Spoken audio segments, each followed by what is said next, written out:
I'm the dude. So that's what you call me. Are you a virgin? Yeah, not since I was 10. Are you there, God? It's me, Margaret. Come on to the coast. We get together, have a few laughs.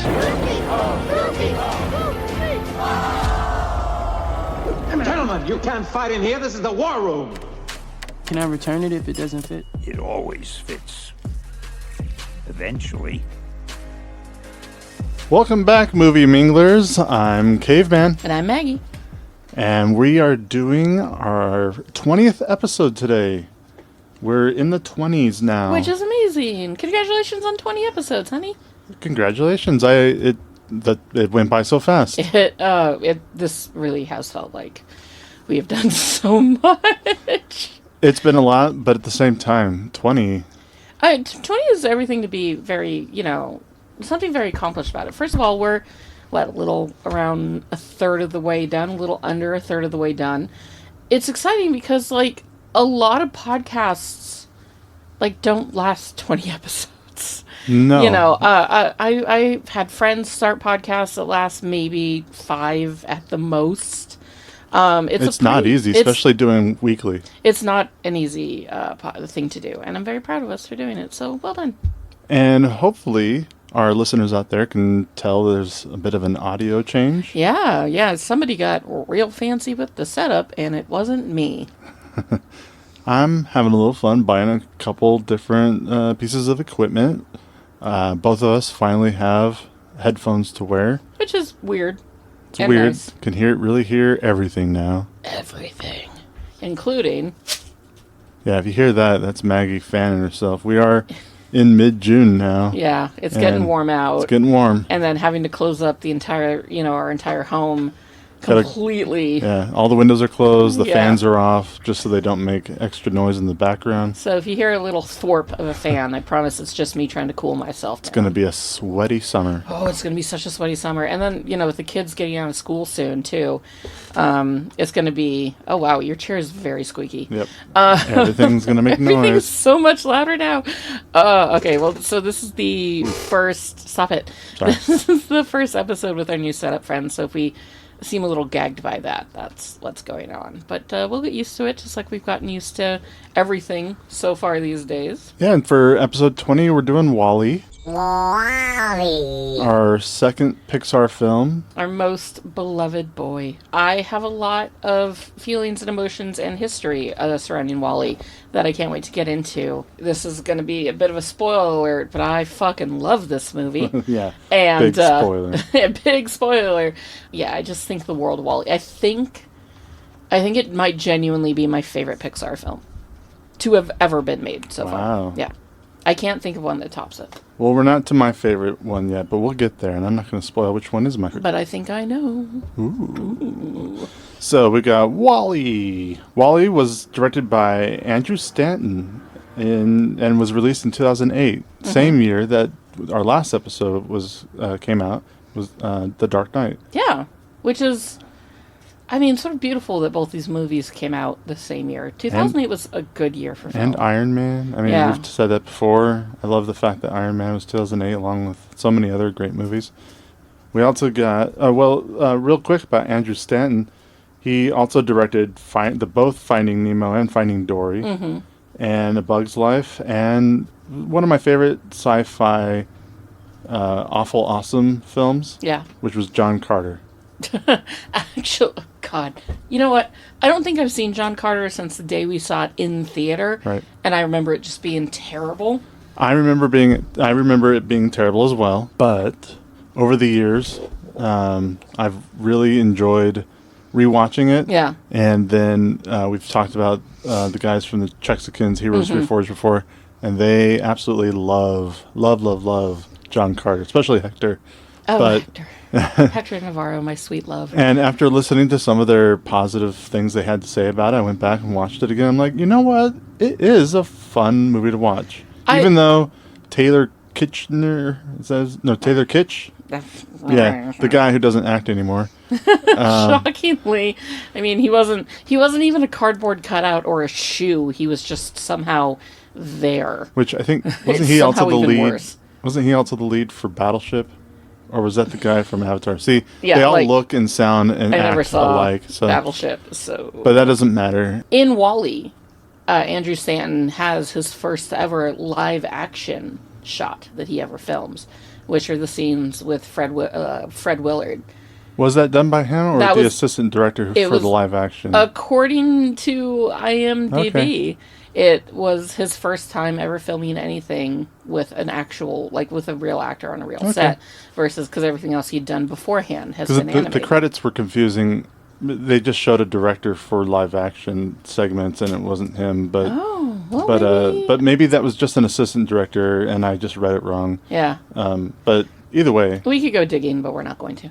no, because that's not really important or why we're. If it's on the IMDb trivia credit, then damn it, it's real. It's real. The internet doesn't lie. The internet would never lie to us. WALL-E was written by Peter Docter, who wrote Soul, Inside Out, Up, both Monster Inc. movies, Toy Story 1 and 2. He's also a producer and won 3 Oscars for Soul, Inside Out, and Up. Soul, he won overall for Best Animated Film, so he got the Producers Award, and then Inside Out and Up, he won for the screenplays of those movies. And I remember, as soon as I saw his face on IMDb, I was like, oh yeah, I know that guy. He always goes up every Oscars to accept an award. Or not every Oscars, but a handful of them, because, we've talked about it before. PIXAR went through a moment in time when they just were sweeping raking them in. Oscars for animation. So I do have a little note about the creation of this movie, which I may as well jump in with right now. The concept of the film evolved from a now famous lunch that took place between John Lasseter, Pete Docter, and Joe Ranft in 1994. Toy Story was nearing completion, and the writers sat down to brainstorm ideas for their next projects. Out of this lunch was born WALL-E, A Bug's Life, Monsters, Inc., and Finding Nemo. Stanton and Docter outlined the film before Toy Story was completed, but production did not resume until after Stanton completed Finding Nemo. So the idea and the concept of WALL-E has been around for a very, very long time. I think it's kind of wonderful that these 3 men sat down and kind of like charted out the path that their careers were going to take and that their studio was going to take. And we got a lot of bangers out of that lunch. So it's pretty exciting. Yeah, absolutely. Yeah. Which is why I think I just seen this on Threads or Instagram, where somebody was showing in this Pixar movie, you see this thing that doesn't show up for another 2 years in another movie. Yeah. In that movie, you see something that doesn't show up for another 2. Yeah, they're always they're really good at teasing hiding a movie. what's to come. What's to come, yeah. Because that's, especially back when they put out a movie every couple of years, because they were only working at 1, maybe 2 at a time. It's kind of like, oh, here's your little Easter egg. What's coming? It's like when Doug the dog is in Ratatouille. Like his shadow is in Ratatouille. In one of the closets in Monsters Inc., there's a bunch of clownfish hanging up in a closet, and it's inside the closet. The Pizza Planet trucks in every single film. Yeah, well, that's it's a wonderful homage to the first. So Toy I kind of love that they put little hidden things in, and even things for movies that never happened. Like I don't know the exact films offhand, but I do know that there was a movie that they were going to do that was kind of like the film Rio, about like the last macaw on the planet finding the other last macaw on his planet and having to like fall in love and perpetuate the species or something. They were going to do something like that got scrapped, but there are kind of like remnants of that story sprinkled through a couple other films that actually released. So yeah, Pixar does some pretty great things. I want to be able to shout out the other writer of WALL-E. His name is Jim Reardon. He also wrote Zootopia and both Wreck-It Ralph movies. Zootopia, and both Wreck-It Ralph movies. I don't remember much about the Wreck-It Ralph sequel. I remember it being decent. It was decent. Yeah. Not as good as 1. But the first decent. Wreck-It Ralph destroys me every time I see it. Like that movie makes me... I think they're both still great movies. Yeah. And Zootopia is wonderful. Zootopia is beautiful. And also it has that fine-ass tiger daddy that I've already talked about. And you also talked about Jason Bateman's foxes. Oh, yeah. Yeah. No, that's Foxy Fox. You love foxes, it turns out. Hey, look, the new internet fad is called hot rodent boyfriends. Oh boy. Which is, Oh, boy. like they're all the kind of hot actors these days, like Josh Connor, whatever. And what's his face from Saltburn and the Batman and the Eternals. You know the one I'm talking about. The guy. Sorry. Anyways, so the whole point is that they're, like all the Barry hot... Keoghan. Yeah, Barry Keoghan. And also the guy from... Good job. And also the guy from The Bear. Like, they're all kind of hot, rodent-y looking dudes, right? And so I read a list of hot rodents, like hot cartoon rodents on Entertainment Weekly this morning. And the only reason I clicked on it, because I was like, I swear to God, if the rat from Fantastic Mr. Fox is not on there, I'm going to riot. But sure enough, he was. Wow. Because that is one hot rodent boyfriend right there. You know your rodents. I do know In an intimate way. Thomas Newman did the music. I, honest to God, thought it was Michael Giacchino until I was Until you looked it up? Yeah. Because I'd forgotten that it wasn't. Yeah, but it was Thomas, so good. If it sounded familiar, like if the music sounded familiar, it's because before this, in 2003, he did Finding Nemo. Yeah. And Which Finding is Nemo a and beautiful WALL-E score. do have a similar sound. Different scores, of course, but no, it is a very similar like a lot of sort composers of like ethereal. do. You can. Anyway. It's a very beautiful sort of ethereal score that makes my heart so happy. The man has been working since 1979, and Good for fucking you, man. Other than WALL-E, he did 128 other projects, including these are at least my favorites, or the ones that I've seen that I mean, he's, like I said, 128 Yeah, he's prolific. And we don't have time to go through all 128. Thomas Newman Podcast. Go. And anyway, we got Skyfall, 1917, Elemental, like I said, both Finding Nemo and Dory, Road to Perdition, which has a great soundtrack, The Salton Sea, which has a great soundtrack. You do love The Salton Sea. The Green Mile. Oh my God, The Green Mile is so heartbreaking. American Beauty, which does have good music. Yeah, no, that's a beautiful... Meet you know Joe. what? Honestly, now that you're saying it, and I'm kind of like in my head kind of thinking about all the different scores, he really does have like a sound. He has a sound. Yeah. Like American Beauty, you think about the music in American Beauty, even Meet Joe Black. Yeah.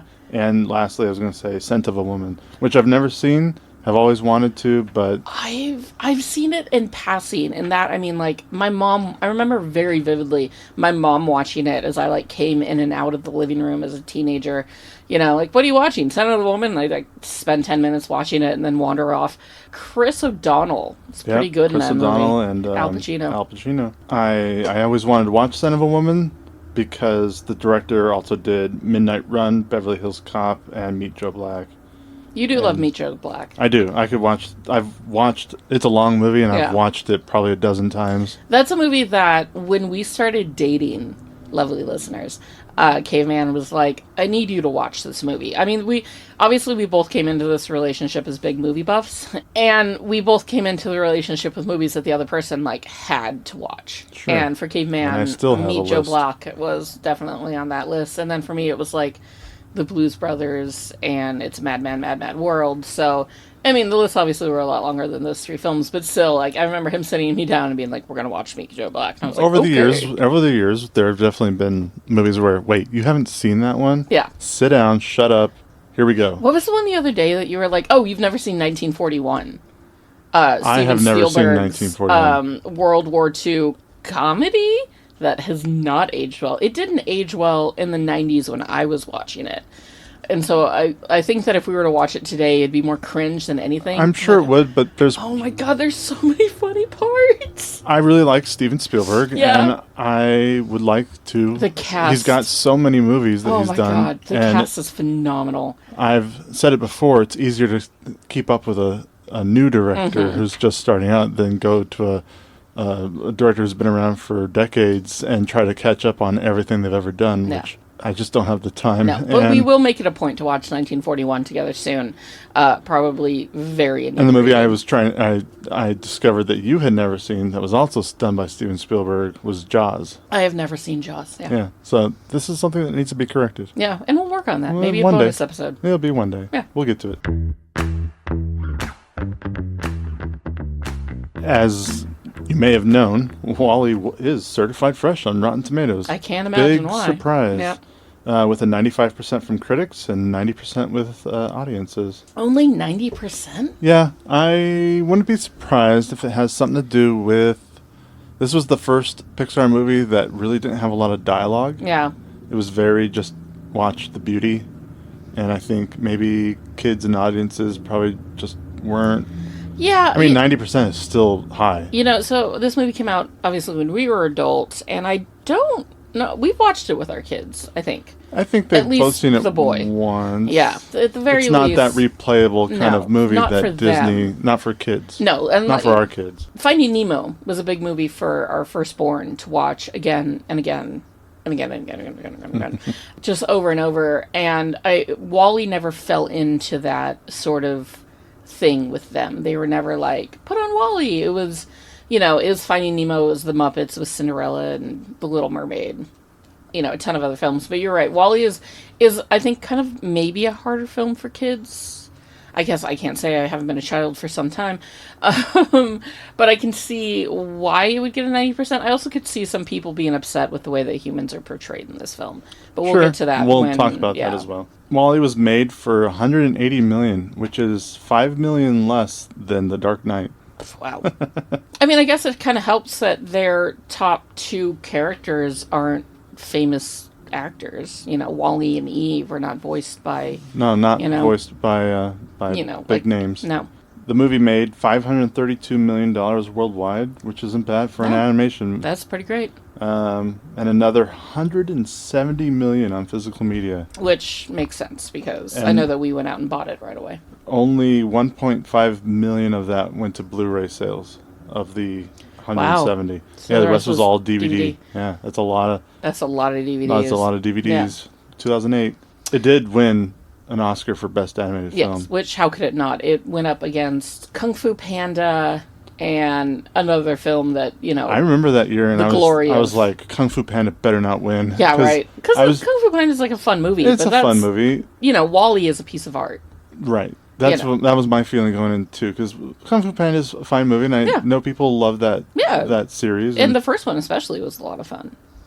And another quick add-up for Wall-E is that in 2021, the film was selected for preservation in the United States National Film Registry by the Library of Congress. Wow, cool. So in 2001, it was put into in 2021, it was put into the Library of Congress, and in 2022, it became the first Disney film to be added to the Criterion Collection. Wow. Yeah.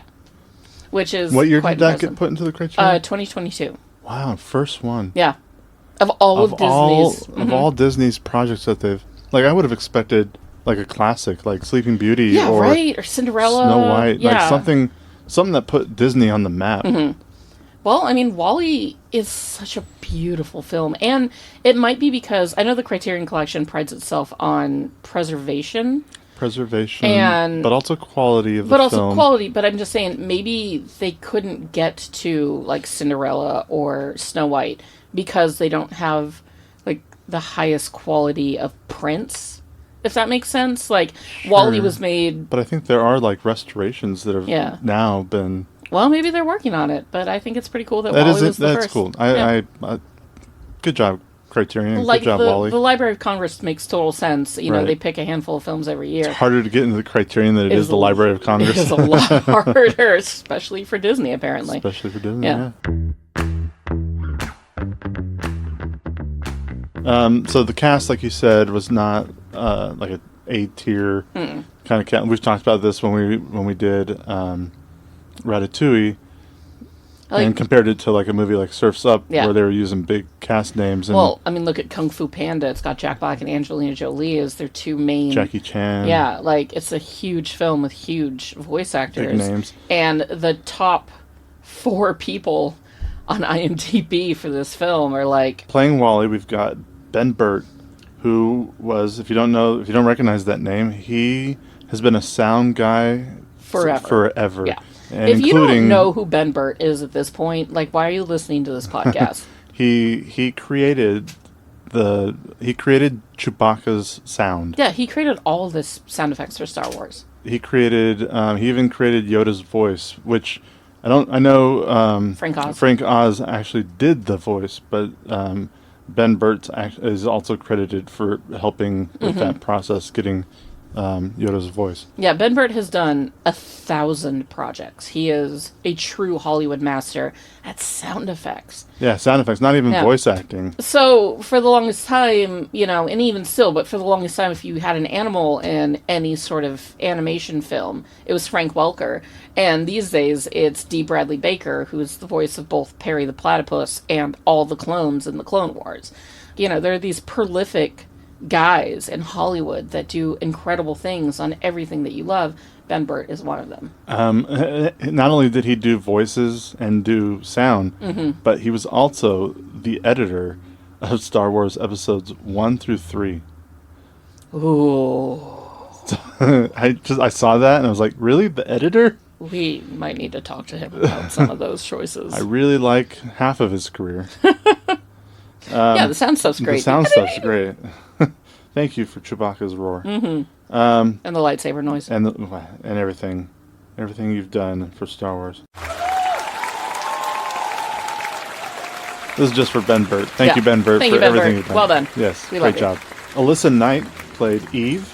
Who is a PIXAR employee, much like some of the voices, actually in all the PIXAR films. She's been doing additional voices for PIXAR since 2006. And now works at PIXAR Studios as an administrator. God, I want to work at PIXAR as an administrator. Right. That'd be so. I got a cute PIXAR voice. I can do cute baby voices. I don't know. Elmo. Fire me. I'm ready. Got Elmo and Donald Duck can talk to each other all day. You got Jeff Garlin as the captain. Yeah. Fred Willard, may he rest in peace, as BNL CEO, by and large, of course. And then you can't forget John Ratzenberger as the... No, he's got to be in it. He's got to be in every Pixar film, and the always beautiful and always talented Sigourney Weaver. Mommy! Which I think this is a perfect time, Maggie, for you to tell Yay! the audience about your experience at the WALL-E premiere. Yeah, so back in 2008 when this movie premiered, it was kind of around Memorial Day, if I remember correctly.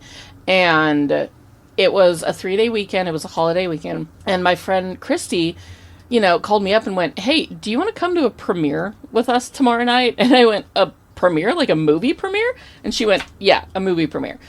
My dad got tickets to the WALL-E premiere, and we need a fourth person to go with us. Do you want to come with? And I was like, oh, fuck yeah. I mean, I had seen the trailers for this film. I knew it was going to be great. I was absolutely down.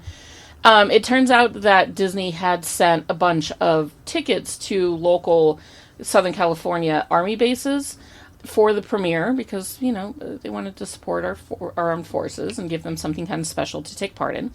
But because it was a holiday weekend, there was nobody on base to go. And my friend's father, who was in the military, was able to score, a handful of tickets, and he, wanted to take his 2 kids, and they wanted to take me. So we drove down to the Greek Theater in Hollywood. We parked. We got to walk the sort of rust orange carpet. The carpet was kind of rust orange for Mars, basically. And they had like a recreation of the Mars rover on it, and they had a bunch of like debris and stuff that, the cubes that WALL-E built. They had an actual WALL-E, a full life-size robotic WALL-E there. And we were nobodies, right? Like, we walked down the carpet and nobody paid any attention to us whatsoever, which totally makes sense. And we went and got into our seats kind of well before all the famous people showed up. And I remember that there was, like, a band, if you've ever been to the Greek Theater, it's this beautiful, big, outdoor amphitheater in Hollywood. It's a stunning place.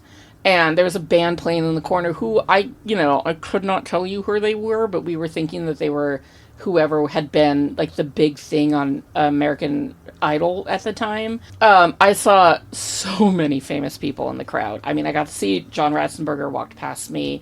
I got to see Kathy Najimy was there. I saw Kevin Smith and his wife and his daughter Harley Quinn kind of from across the theater. And we happened to get really good seats, like kind of right up front in the second row of seats. And you all know what I'm talking about there, right? There's always the front row of theater seats, or the front section of theater seats, and then like an aisle to walk through, and then the back. And so we were in the front row of that second part. Universally known as some of the best movie theater seats you can have, because, you know, It's the ones I always go for when I'm booking a seat. Yeah. So we're sitting there, and I'm pointing out all of these people that I'm super excited to see, and my friends are like, don't go talk to anyone. And I'm like, well, why not? And they're like, because, why? Like, they kind of didn't understand why I would want to go up to any of these people and say hi. So I felt like I kind of couldn't. But it was really a neat experience to see all these famous people at this movie premiere. And then Sigourney Weaver walks by. And I grew up on Ghostbusters. Ghostbusters played in my house basically every single day when I was a child, because my brother watched it nonstop. I have loved Galaxy Quest since I've seen it. I don't like the alien movies because they scare me, and I'm a wimp, but I highly respect them. Sigourney Weaver has been just a part of my life forever, right? And Sigourney Weaver, 17 feet tall, Amazon goddess, walks past me, and my jaw is on the fucking ground. And then she turns and she sits 2 rows behind us. And I'm like, oh my God, oh my God, oh my God, oh my God, I have to go say something. And my friends were like, don't. Just leave her alone. She doesn't want to hear that you loved her in Ghostbusters. She hates Ghostbusters. And I was like, I don't care, I'm doing it anyway. So I got up, and because of how the seats were, there was sort of like, I was at the end of the aisle, and then she was directly behind me, sitting down, because the seats went in a little bit. And I walked up to her, and she was sitting, and I was in heels, and I said, excuse me, Sigourney Weaver, Mrs. Weaver, I'm a big fan, and I just really wanted to come over and say hello and shake your hand. And she was incredibly gracious. She touched this hand that I am waving in Caveman's face right now. Sure. Yeah. As you do when you shake hands. Yes. She touched my body, and because I was in heels and she was sitting, I actually knelt in front of her like she's, the queen of the nerds, because she is. And she held my hand, and she was like, oh my God, thank you. What's your name? And are you excited to see the film? And so we just talked for a couple minutes, right?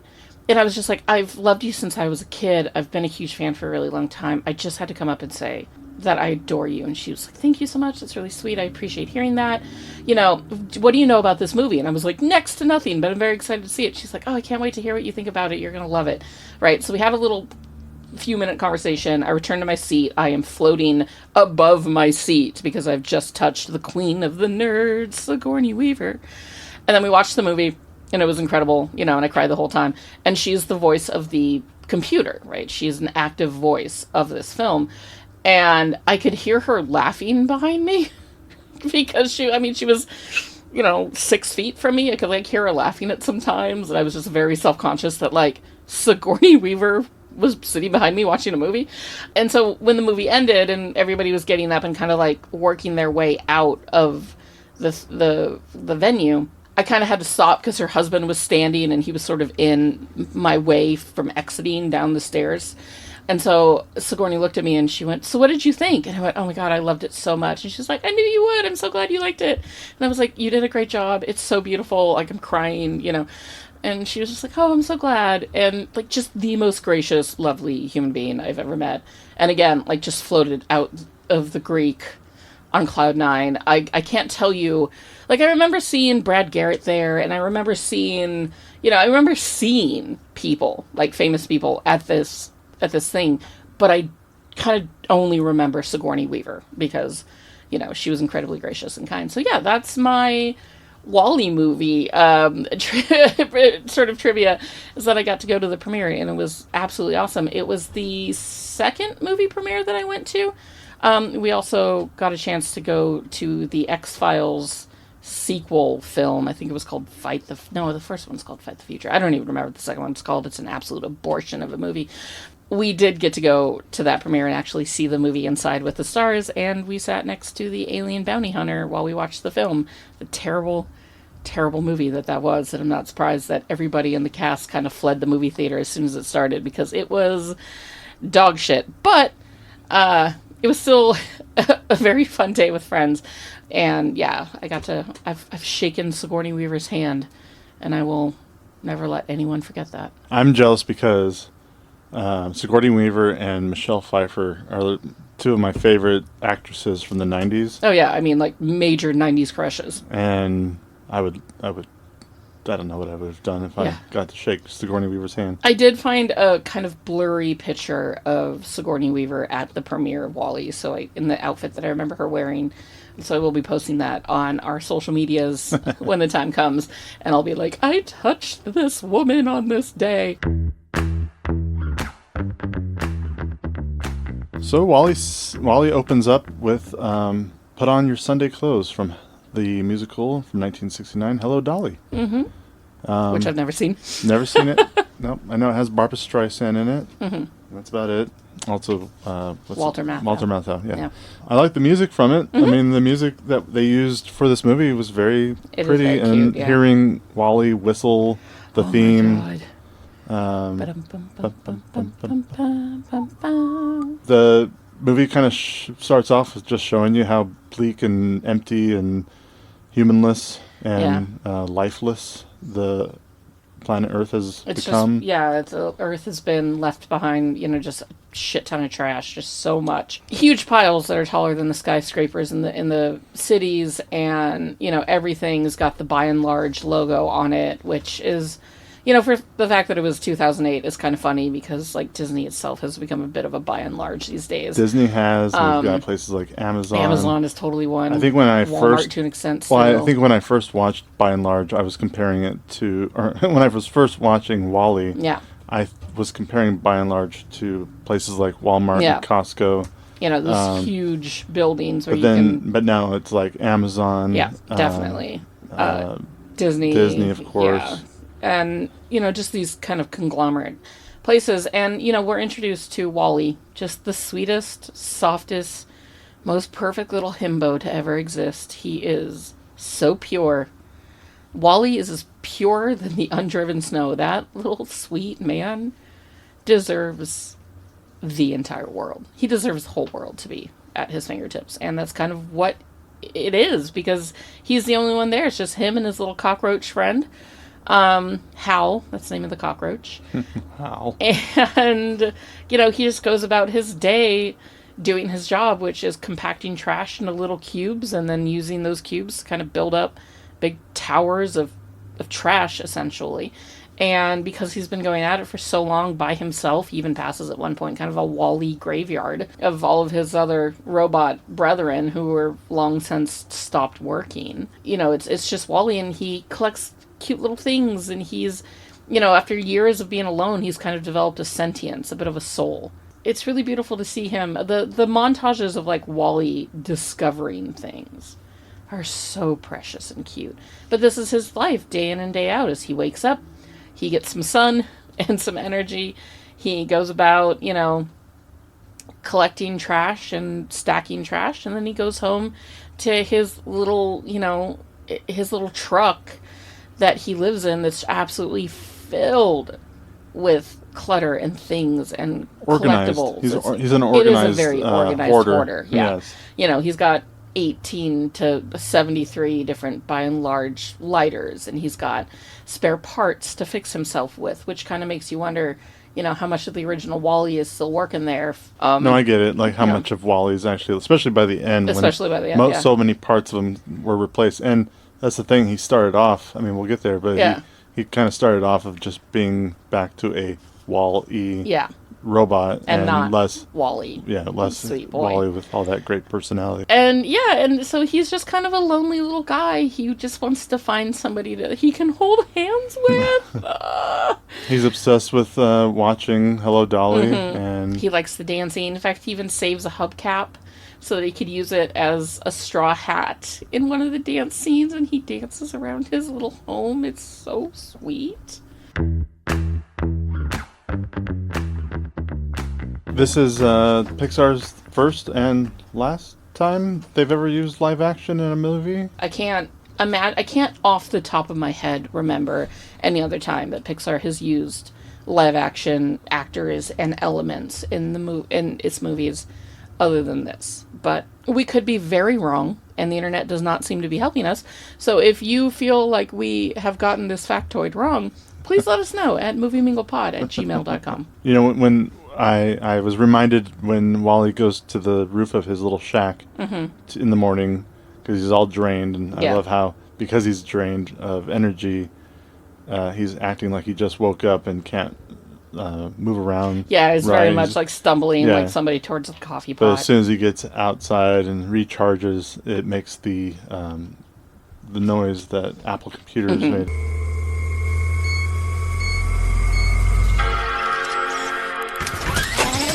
And I had just seen this bit on Instagram of the guy who came up with that tone for Apple computers. He did it without permission. They had already chosen what they were going to use, and he didn't like it, so he started discovering or experimenting with different tones, and he threw that one in there without them knowing. Oh my goodness. There is a lot of Apple sort of imagery in this film. Of course, Eve herself is a very sleek, early 2000s Apple product, right? Sleek lines, very beautiful. She was actually designed by somebody from, or co-designed by somebody from Apple Industries, who also helped, design iPods and things. Whereas, like, Wally himself is kind of like an old school, like, dumpy Mac, original Mac. Eve is very much like a new, sleek, modern, like, iMac. It's funny you bring that up, because this movie came out almost a year to the date. It was 2 days short of being a year to the date after the iPhone 1 was introduced. Oh my god. And so it almost feels like this movie was a warning. It very much was, yeah. Again, like, because of not just Apple phones or smartphones, but also the internet in general. Yeah, and what it kind of does to human beings. That was something that I was kind of wondering about. So, like, all of humans have left Earth. They've left Earth on these giant ships. I believe there is more than just one. Because I can't imagine that all of humanity fit on the Axiom. Sure. In fact, they even say that, they've got ships leaving daily. So humanity is put on these giant, sort of luxurious space cruise liners and sent into the stars and told that in 5 years we'll have cleaned the Earth up enough so that you can come back and we can live on the planet again. 700 years later, they're still floating in space. And they are out there in space, too. It is not like they're just hovering Earth. They are fucking in another galaxy, it seems. Or at least at the very edge of the Milky Way. Like, the whole point is that they can, people can live in luxury on this cruise. And if grandma's having a hard time getting around, they've got hover chairs that she can sit in. And everything is fun, and everything's given to you, and everything's perfect. And I had two thoughts, which were, I wonder if any humans were left on Earth. And if so, what happened to them? They're all in vaults. Or they're all in vaults, or, Australia is just having its own Mad Max insanity, right? Fucking Furiosa's down there kicking ass 17 different ways from yesterday, and Wally's, up in New York compacting trash, right? Like, who's to say what the rest of the world looks like? And secondly, who got to get on those ships? Was it just rich people? Like, if that happened tomorrow, would our little family get to go on? No, I'm sure it was a cost. How much did it cost? They even had that commercial of, like, book your book your spot today. So was it all the people that live on the Axiom, or just a bunch of, like, fucking rich Nepo babies? Like, who decided who got to go on that? Was it everybody or just some people? And then I was like, if I get too into these two strains of thought, I'm not going to pay attention to Wally. So I shut that side of my brain down and went, nope, we're just going to focus on deep into it. A soft golden retriever boyfriend. That is Wally. Wally's design, I know I'm not the first person to think this, but I really think Wally's design was based off of Johnny Five from the Short Circus movies. According to Andrew Stanton, it was unintentional at best. Ooh, they look so similar. Yeah. Like the treads for wheels, the eyes, the look of the eyes is exactly the same.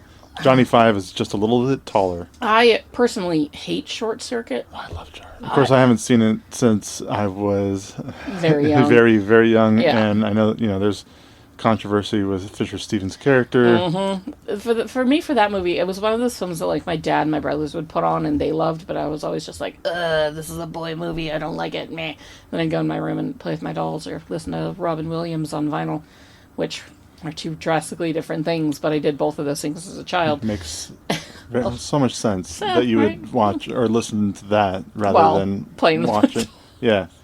Robin Williams and Dolls versus Short Circuit. I think you made the better choice. I think I did too. Mai Tai, Polynesian word for dumb fuck. So the first time we see Eve, she is a literal angel sent from above. This absolute glowing beacon of modern technology, sleek, egg-shaped design. You know, her arms and her head kind of extend outward from her body and sort of hover. Oh, they're not fully connected. It is love at first sight for Wally. He is obsessed with Eve the second he sees her. Because, I mean, up until this point in the movie, too, she's the most beautiful thing that we have seen. For all the beauty and the desolation of this planet that, you know, you're watching, it's very brown, it's very red, rusty, and old. Here comes Eve, just this absolute fucking glowing goddess. You see her for the first time, and obviously she is aesthetically beautiful. But then as soon as the ship leaves, and she's alone, all of a sudden she gets to be herself. And the sentience of the robots in WALL-E is something that I absolutely adore. I love that, like, for the human beings, they're almost the robots, because they're just floating around on these chairs, you know, going about their daily lives. Everything is done for them. Everything is given to them. They want for nothing, and they complain about everything. All the robots are like actual living beings with personalities and souls and differences. And when you get to see Eve spread her wings and fly for the first time, it's so beautiful. And then, of course, Tom and Newman's score picks up, and, you know, we're watching her through Wally's eyes, and it's love at first sight. She's just absolutely stunning. And he is just such a fucking puppy dog when he comes to her.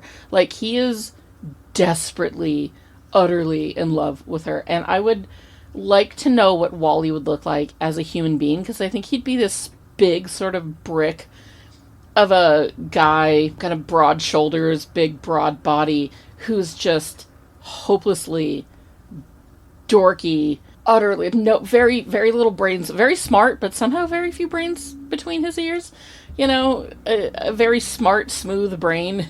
Wally is not stupid by any means, but he's not that smart. Like, yeah, like the fact that he creates a statue for her when she's asleep, and he makes art for her. This guy is in love, and it's beyond precious. This is a better love story than any of the Twilight books ever could have been. And in fact, his little ta-da is so, oh my god, he's so cute. We do skip over slightly that Wally finds a plant. Although, how a plant is growing inside of an old 1950s refrigerator that seems to be pretty, like, locked down and shut tight, I'm not quite sure. But Wally discovers a plant, puts that plant and its root systems inside of a boot, and that kind of becomes the thing that propels his story forward, is, you know, this plant and what it means for humanity. One of my favorite songs that they played, and there may not be many others used except until the end of the film, but in the middle of the film, only other song that is played outside of... Yeah, La Vie en Rose, as sung by Louis Armstrong. My favorite Louis Armstrong song. Yes. Second place would probably be What a Wonderful World, but La Vie en Rose, his version of it is... Oh, it's so pretty. So pretty. Especially, and now because I kind of associate that version of that song with Wally, whenever I hear it, I just think of... our sweet, sweet, soft boy and our badass girl and their cute little love affair. If any of you watched Our Flag Means Death, the most perfect little gay show about pirates to ever exist, you'll know that Izzy Hands sang La Vie en Rose on one episode, and I play that particular version of him singing that song a lot in my daily life because it is also perfect. And then next week when we do Inception, that song's going to come to play again, but it's going to be the original version by Edith Piaf. Yes. That song has a big thing, or a big kind of plot line in Inception, which I'm pretty sure is the next movie we have to watch for Nolan Fest. Nolan Fest. another thing about Eve, first of all, it stands for Extraterrestrial Vegetation Evaluator.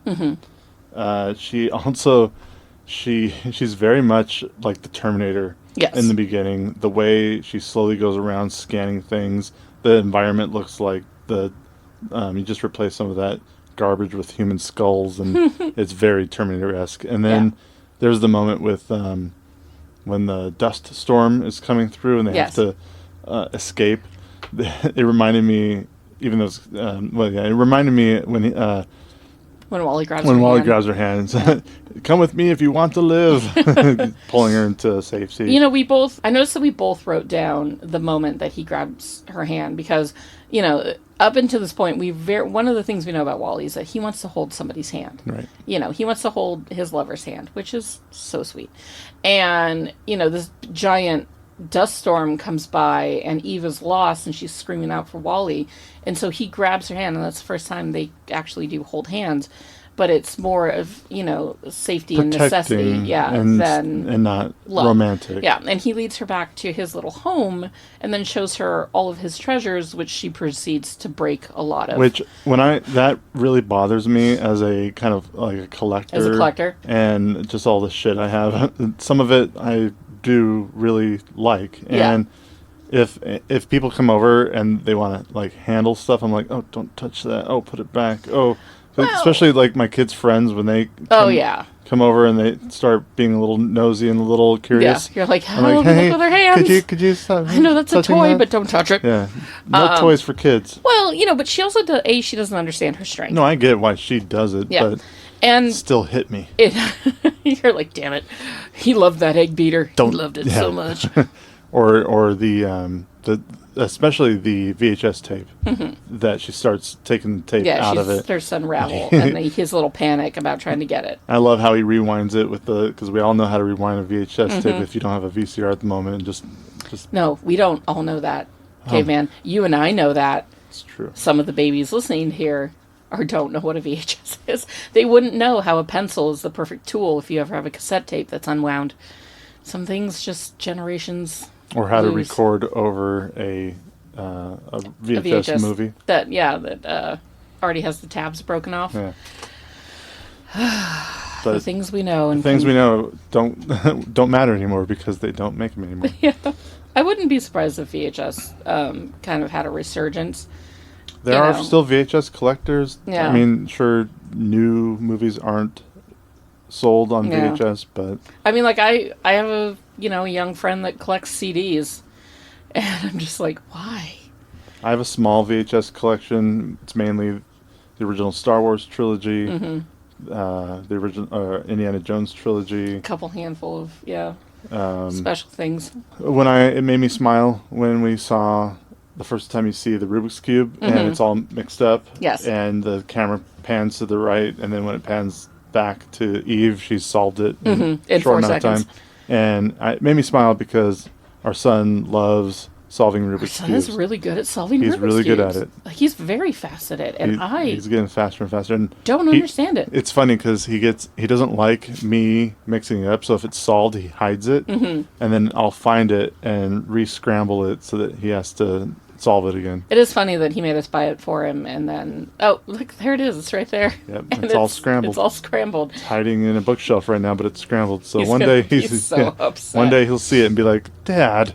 And then the other thing too is that we get to see the literal spark of the flame of love that exists between Wally and Eve when she uses the lighter in front of him, right. And it sparks up. That's the moment that they both kind of fall, and it's very sweet.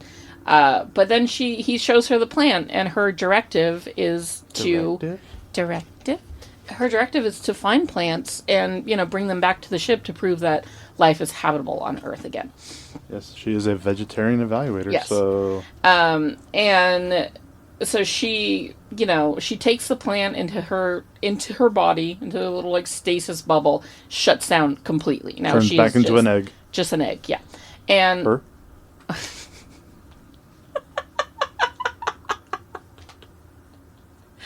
I love you so much. You're just my favorite person in the world, and I love you so much.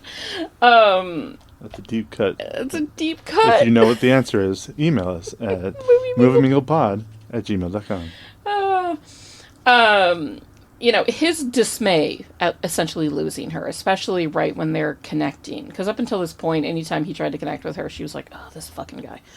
But I guess he's finally worn her down. And, there's the spark of love has literally been ignited, and now she's just this floating egg. And he's very distraught at it, but he continues to care for her. He's so caring for her. First, he thinks that maybe she just needs some, solar power, so he takes her outside. It is kind of established that she has the power to, illuminate light bulbs just by touching them. And he uses Christmas lights kind of as a lasso or a leash to drag her around.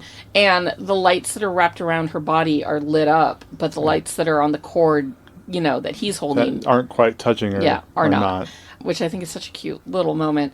He protects her from windstorms and rainstorms. He gets struck by lightning for her. He takes her out to look, even though she's not really there anymore, he takes her out to look at a beautiful sunset and to sit next to her and try to hold her hand. But that doesn't work either because her body sort of snaps back. So the ship comes down to take Eve and the plant back into space, and Wally just cannot let his catatonic egg girlfriend go. So he latches onto the side of the ship and goes off on quite the adventure. And one of the very striking images of this movie is seeing Earth surrounded by satellites. Yeah, just such a full of thick layer of satellites. Breaks through them all. Yeah, kind of affecting even how the sun can penetrate. And the ship breaks through all of them, but the last satellite that we see is also the first satellite to ever exist, which is Sputnik. Sputnik 1 from 1957. And that's kind of a cute little moment. And then you get to watch Wally experience space. I've gone on record as being a huge space nerd. I don't know a lot about it, but I just find it really fucking beautiful. So fascinating. It's so... the things that I find out. Yeah, the things that exist out there. That's a thing. And then just watching PIXAR do space, it's space, and it's somehow more beautiful than you could ever imagine because it's Pixar's space, right? When they go through the planet rings and Wally's dragging his hand through them, and all these little rocks are spiraling around, the image pretty. of the sunburst coming out of the sun. It gets such a beautiful, beautiful moment. And of course, the music swelling, and it's, Interstellar could never, and yet they did, and they did it beautifully too. But still, it's just such an incredible vision and an incredible love that they put into how space looks. Pixar doesn't fuck around. They didn't. These days, it's kind of hard to say, but Pixar. They put the time and the details into the love and not the just science. into the pictures, the animation, but also the story. Mm-hmm. The ship docks with the Axiom, one of the the big flagship of the by and large space fleet, if you will. And there we get to meet my favorite character in this whole film, Mo. This teeny tiny little robot whose entire purpose is to clean foreign contaminant off of, people, off of machines. Yeah. And this, him meeting Wally, who is nothing but a giant walking foreign contaminant, breaks Mo's brain so much that he escapes from his everyday routine in order to clean up after him on the ship. He literally has to jump off of his track that tells him where to go every day. And yes. He's like, I need to He's clean. The urge to clean is more than, his built-in program. Which a lot of this movie shows how irrational feelings can break through even programming, right? Irrational love is the reason that Eve is so protective of Wally, right? She loves him. And Mo's irrational need to clean literally breaks him out of his day-to-day Wally robotic really programming. Does a good job of breaking everybody out of their Wally program. Changes every single person or robot that he meets. That he comes in contact every with. single one that he comes in contact with, he changes for the better. I guess with the exception of Otto, but Otto's a dick anyways. So he's the villain of the movie. It's really sweet because it shows how acts of kindness can change somebody. He waves to a computer whose only job is to press buttons, and Wally waves to this computer, and the computer waves back, and all of a sudden that computer's life is better because somebody waved at him. Like, it's a really beautiful message of kindness and always being kind to the people that you meet, because you never know when those little moments of kindness can change somebody's life. You know, he bumps into John and Mary, breaks them literally out of their technological comas that they're in. And all of a sudden, they not only do they find love, but they find purpose, and they find the beauty in what's around them. And they discover things that they didn't know, like, oh my god, this ship has a pool? Like, they didn't know that. This pool has a track? Yeah, like, it's, you know, Wally makes everybody's lives better just by being... just by being him. By saying hi. But I do wonder, because, like, we see babies, you know, in this world. So how does sex work? Yeah, they don't go... It's a kids' movie. What? I'm not going to go into it. But I need to know. Well, like, they're either... Are there baby farms, or do couples actually have sex, or is it all robotic? You know, there might be a baby farm, because people definitely do not look like they do anything other than sit in their chair, eat food, and watch videos. So does, like, a dude, like, jizz into a robot, and then the robot goes and impregnates a baby? Once again, it's a kid's film. And there's no reason to go into it. I need to know. There's got to be fan fiction out there somewhere that explains it. Probably. Somebody get Pete Doctor on the phone. So, like we said earlier, this movie definitely had an idea of what a future could be like, with the way technology was going, the direction it was going, to make us just a little bit more lazy and... A little. Oh, well, if you're stuck in space... Yeah. You don't have the Federation to run around and play with. There's not much to do. Yeah, there's no... there's a lot to do, because they do seem like they're occupied every day. Yeah. So look... it looks like a nice vacation spot. A pool... on the one hand... A lot of food service, a lot of... Yeah. All your meals are just sludge that you drink in a cup, and everything's done for you. I'm not even going to go into how people poop. Just like some vacations or trips that you might take, you know, when you're looking at your phone the majority of the time and not looking at your surroundings. You're missing everything. You know, when I was a kid, when we were kids, both of our families, our parents, on road trips would rather us be, instead of, like...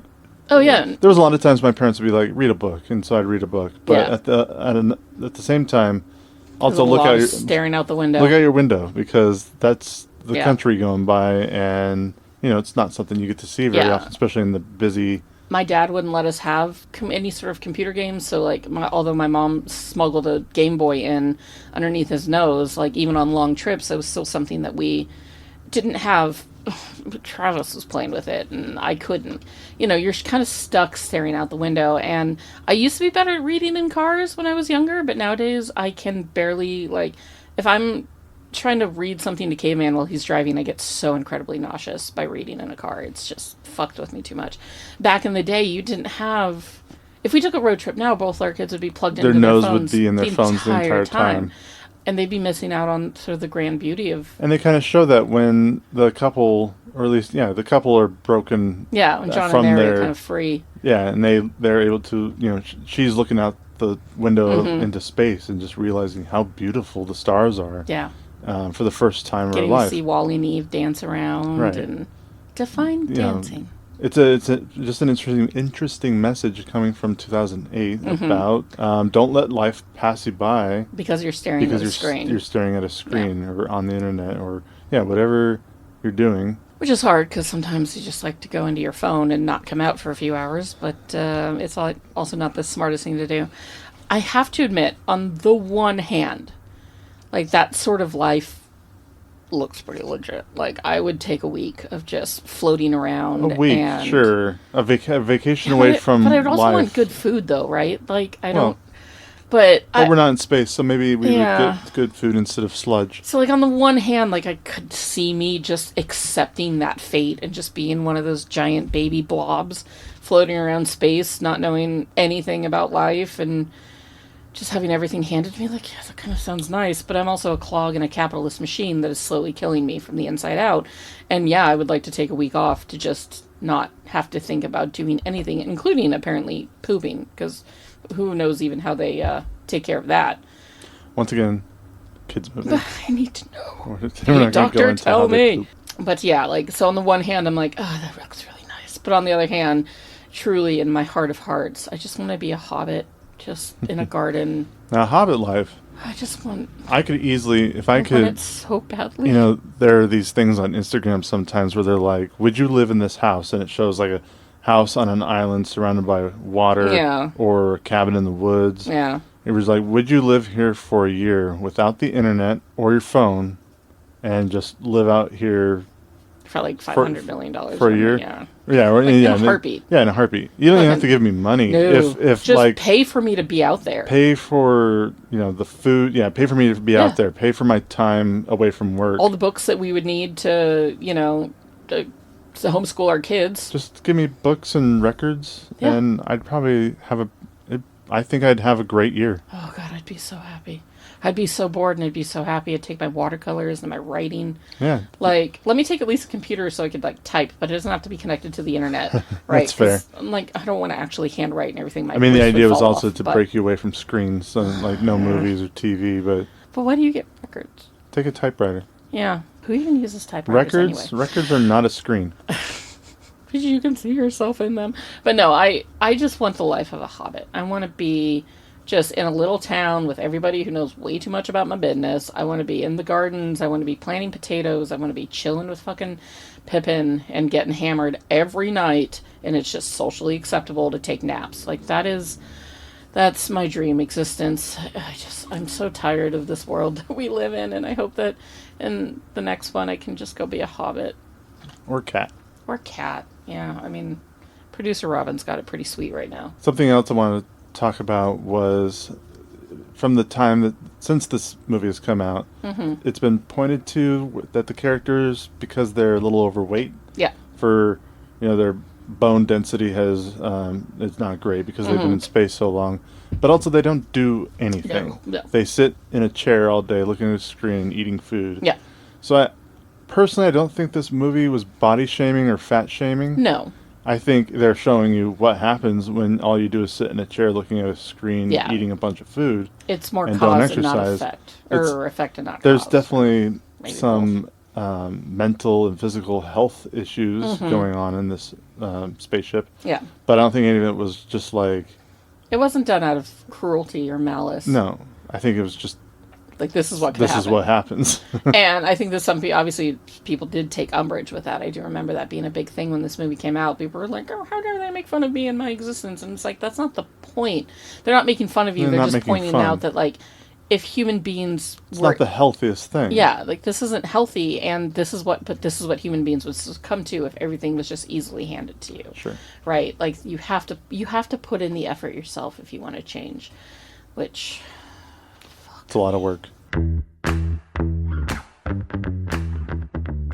So, of course, the main plot of the film is getting this plant to a particular section of the Axiom ship so that they can return back to Earth and once again recolonize the planet and, live as human beings were meant to live on Earth again. And the autopilot doesn't want that to happen because the autopilot has been instructed by Fred Willard 705 years ago that, there's no hope for Earth and to just stay in space because that is quote unquote easier.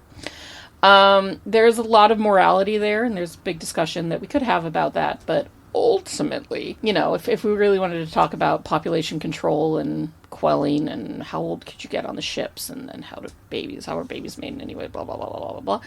The ultimate point of this movie is that human beings want to survive and they will do whatever it takes to survive, including rising up against their robot overlords, finding a way to come home, right? It's are humans even humans if they aren't born on Earth? There's a lot to be discussed there, but that's honestly, we don't have the time for that sort of conversation.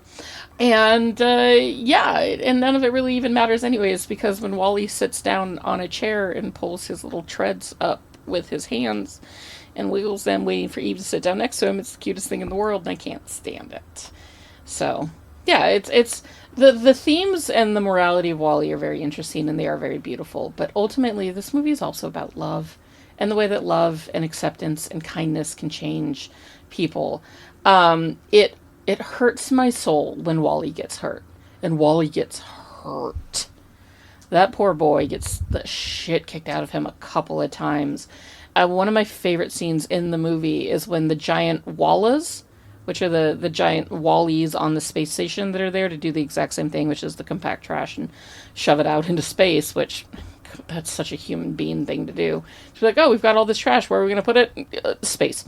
Right? Like, that part is so ridiculous and so human. You know, Wally has been absolutely just crushed by Otto. And, you know, he's lying there in bits and pieces, struggling, and Eve's trying to protect him, and Mo is there too, trying to clean him. And the Wallas these giant versions of Wally are standing over at their huge floodlights on this little tiny, you know, family, essentially. I just think that's such a beautiful shot, and I love that moment in the film, because it shows that even the Wallas are kind of changed by the appearance and by the life that is Wally. Another kind of connection that this movie has was because the director, Stanton, who is a Christian, Eve, his name is Eve. Yeah, John and Mary. I wonder where that's from. Wally being lonely is like Adam, which is why God created Eve, so that man would not be lonely anymore. I hope that listeners can hear how badly I'm rolling my eyes right now. The Axiom, the ship, is compared to Noah's Ark. Eve bringing back the plant is like the dove bringing back the olive tree branch after the flood. Obviously, okay, I picked up on the John and Mary thing, right? Like, I totally got that. I did not in any way ever lean into any other religious overtones of this film. But I also wasn't raised in a religious family like you were, so that is interesting. There are those connections. Yes, and I see them. And please don't ruin this movie by putting religion into it. You don't have to. It's not going to be ruined. And we were talking about like places like Disney, Amazon, Walmart, comparing that to by and large. At the time, he was thinking the creators of Wally were thinking more of McDonald's as by and large, creating brand loyalty in children. Yeah. Was a big... Still is. I mean, that's children get turned into adults, and adults buy it for their children. Yeah, because of nostalgia, and it's just... And all the, they'll give you toys and food. And I mean, how long has Mickey Mouse been around? Mickey Mouse has been around so long that he's... Now, technically, there are parts of him that are public domain. Yeah, the early versions of Mickey Mouse are public domain now. And yet, I, as an almost 40-year-old adult, still love Disney stuff. And, I get that Disney's kind of inherently slightly a little bit evil. And, a lot of their practices aren't super great, and you're not allowed to die in Disneyland. And, I get it. But also, even this morning, I sat down to play Disney Dreamlight Valley, which has Wally in it, and he is beloved. In fact, there was a poll done, and Wally was voted as the most beloved villager in all of Disney Dreamlight Valley, and Eve is there too. And I got to I can run around with them and garden with them. And they're voiced by the actors. Yes, they've got the same voices, and they're so precious and sweet. And, they're my babies. So, I get it. Yes, corporations have taken over so much of this earth, and all we really should be doing is making art and eating fruit, and instead we've got to pay so that we can see the next Disney movie. But damn it, I don't know. I just love this film. I love this film so much. It's so beautiful. It's so cute. Yes. One of my favorite lines in the entire film is when John and Mary, the ship's kind of turning onto the side, and all of the big blobby human beings are falling basically because the ship's been rotated. And Mary says, "John, get ready to have some kids," as she uses him as kind of a slingshot to protect the babies that are also falling. It's such a great line, because clearly there's been a romance starting between these two people because of Wally, right? Wally bumped them out of their technological comas, and then they found each other, and now, they protected the babies on the ship. I love that line. Babies. Kathy Najimy is such a fantastic actress, and, she was Peggy from King of the Hill, and she's done 1,000 things, but I don't know, she's kind of one of those comfort voices that whenever I hear her, I'm always like, oh, I love her. It's sort of the same way, I guess, when you hear John Ratzenberger too. It's sort of Aw. There used to be a time when when I went into a Pixar film, I was like, "Ooh, I wonder who John Ratzenberger is going to Yeah, play." like, who's going to be? He got a beefy part And in then this one. he did. And once you hear it, you're like, "Oh, there he is." But now he hasn't been a part of a Pixar movie for a while, I don't think. I don't think so either. Yeah, because I guess Things they have kind of changed. didn't need him to be their good luck charm anymore. But then, as I was saying in Ratatouille, Pixar has changed a lot in terms of quality and what they're putting out. Yeah, Toy Story 5. I'm sure he'll be in that one. Well, yeah, because he'd have to be Ham, right? Yep. I don't even know what happened to Ham in the. I didn't watch Toy Story 4. I know you didn't. I don't want to. One of my favorite lines, because it was repeated after we had watched Ratatouille, the same line is repeated again. I don't want to survive. I want to live. I've come to very much appreciate that line because you're like, is life really just about surviving and getting through every day, or Just about living life and being true to its yourself fullest? and. I really enjoy at the end the 2D animated bits, part of the credits. Oh, wow! You really jumped ahead, didn't you? Well, I thought you were about to ask about rating it. No. I was actually going to go into the ending of the movie, mainly when the plants Otto is defeated and the plants put into the thing. The ship returns to Earth, but most importantly, Wally is hurt, and Wally is hurt. And Eve is just stopping at nothing to try to save him. So she blasts him back to his little, his little home, his little truck home. And she's desperately trying to replace the parts of him that have been utterly destroyed by this adventure. And I love how his little cockroach friend Hal is kind of like pacing back and forth while she's fixing him, like a dad in a, hospital waiting room or something. Yeah. It's such a cute moment. But then Wally comes back, but he doesn't come back. For a moment. And when I saw that for the first time, I was just in utter tears, like crying hysterically. And of course, my friends were mortified because how dare I show emotion in ever. And yeah, it's such a sort of terrible kind of psych out, but an important psych out for us and for Eve because like. Wally's back, but Wally is not back for a moment. In fact, when she tries to show him, all of his treasures, his response is to compact them into a trash cube. Yeah. Which is so sad. It is so sad. There's that moment where she kind of has to realize that, like, this guy that she fell in love with is gone. The body remains, but the soul is not there. And so she holds his little hand, and she gives him a little kiss. And she hums the first few bars of the love song to him. And that's when he wakes up, right? He's essentially saved by true love's kiss, which is a very Disney thing. In fact, not too long ago, while you were asleep and I couldn't fall asleep, I was watching Enchanted, where, true love's kiss is a huge part of that movie. Which, by the way, that movie holds up and is wildly underrated. But that's a podcast for another day. The last kiss that Eve gives him is the kiss that saves him, and he comes back, and then he gets to celebrate with his little band of misfits, all these kind of like broken robots that he saved off the ship from the repair ward, including Mo, who's like his Mo, his little protector. And so the movie kind of ends with, humans planting seeds again and trying to become one with nature again. And something that I love is like the camera kind of pans out through the city, right? This big barren and dusty city filled with trash. But then it kind of like, it pans over this yard of flowers, right? Of plants growing, showing that life has found a way. And then another thing that I absolutely adore about this movie are the credits.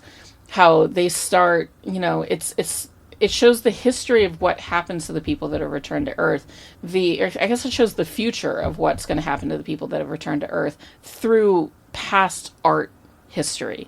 So the first images we see are very cave wall-esque, right? And then it leads Cave walls, into Egyptian hieroglyphs, and then tile Greek and work. Roman, and then Renaissance, neoclassical, and then it goes into different like Van Gogh, or Monet, a Renoir, 8-bit. well, yeah, and then once the credits start scrolling, all the characters become like 8-bit, like video game characters, which is really cute.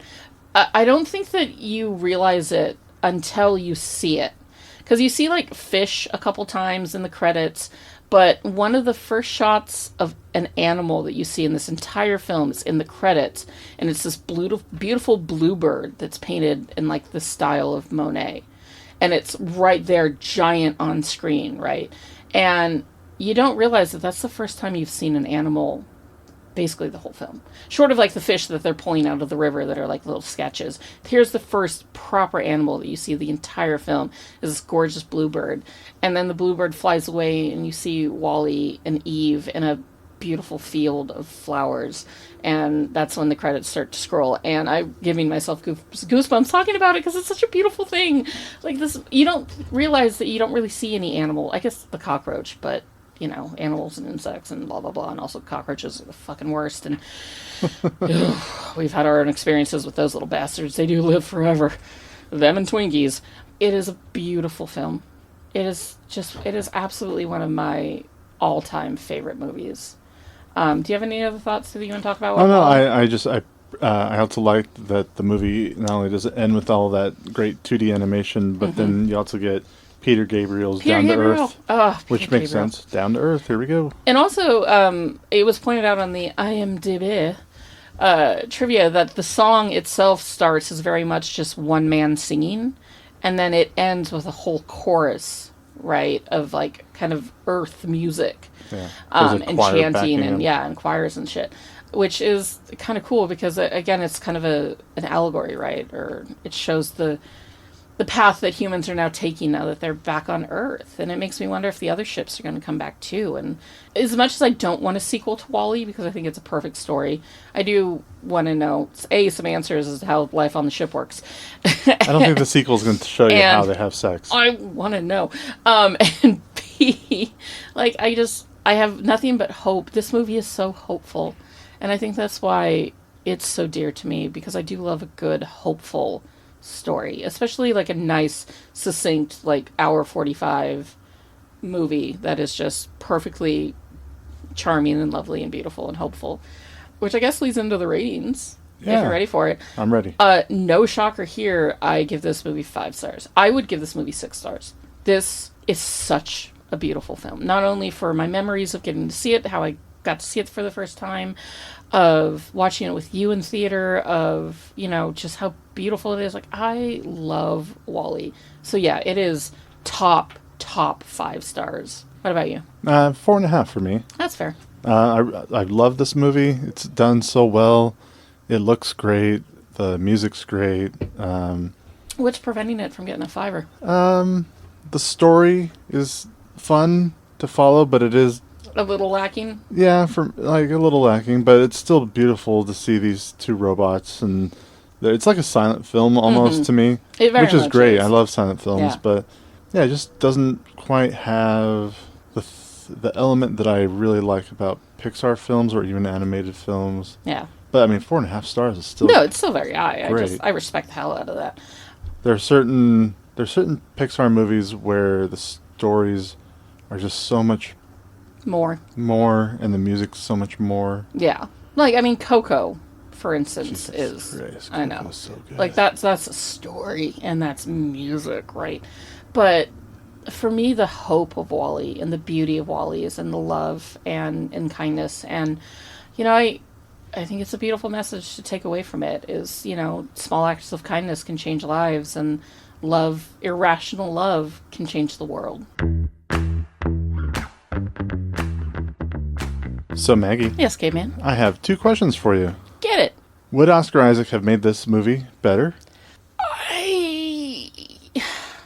It wouldn't have made it worse. I don't think it would have been... it would have improved upon it, because his most perfect voice of all the voices in the world would have been a part of it. I don't think it's necessary to add him, but it wouldn't have made the movie worse. So yeah, sure. And for the question, yes, it would have made the movie better. Question number 2. Which character would you have had Oscar Isaac do the voice for? I don't know. Like, all the voices are pretty iconic. I realize that Jeff Garlin's become somewhat problematic over the years with his, unnecessarily rough behavior on sets and things. He hasn't aged well, I guess, in terms of his personality and who he is. So I guess if I had to replace anybody, I would replace him. I would have given Oscar Isaac the captain's voice, the captain's role, because it's a nice beefy role. And then, also he would have been just the most perfect baby blob human man that I've ever seen. And I definitely would have tried to figure out how sex worked in the WALL-E world. And that was this week's episode of Movie Mingle on WALL-E, the sweetest little robot to ever exist. We hope you loved this episode as much as we enjoyed making it for you. Of course, always leave us 5 stars or any reviews at all, honestly, on your podcast platform of choice. You can follow us on Instagram at MovieMinglePod, on Letterboxd at MovieMinglePod, where you get to see how I, Maggie, list all the films in order of how much I like them. WALL-E's going to be pretty high up there, guys. Shocker. We've got our YouTube channel, Movie Mingle Podcast. Caveman is nodding. Where you can listen to the videos while you putz around and do your chores. And of course, you can always reach out to us at movieminglepod@gmail.com. We love doing this show, folks. 20 episodes is really something to be quite proud of, and I'm very proud that we've gotten to do it together as a goofy little couple of nerds. I love you so much, K-Man. You're my whole wide world. So, yeah, join us next week for the last installment of Nolan Fest, which will be Inception, and I'm very excited to talk about. And we are very excited to talk about that film as well because it's another barn burner, you guys. It's another banger. That's about it. Why don't you go find your cute robot soulmate and go mingle. Bye. Are you an effective team? We are an effective team. Let them fight. How did you just do that? I'm a really good lawyer. Here on Caladan, we've ruled by air power and sea power. On Arrakis, we need to cultivate desert power. Welcome, Mr. Beach. What's that bar? I'm a little confused. Well, we wouldn't want that, would we? I don't want to brag, but I will. I was in the Avengers. The Avengers? Yeah. That's great. Thank you. What is that? I'm gonna make him an offer he can't refuse. Toga, toga, toga, toga.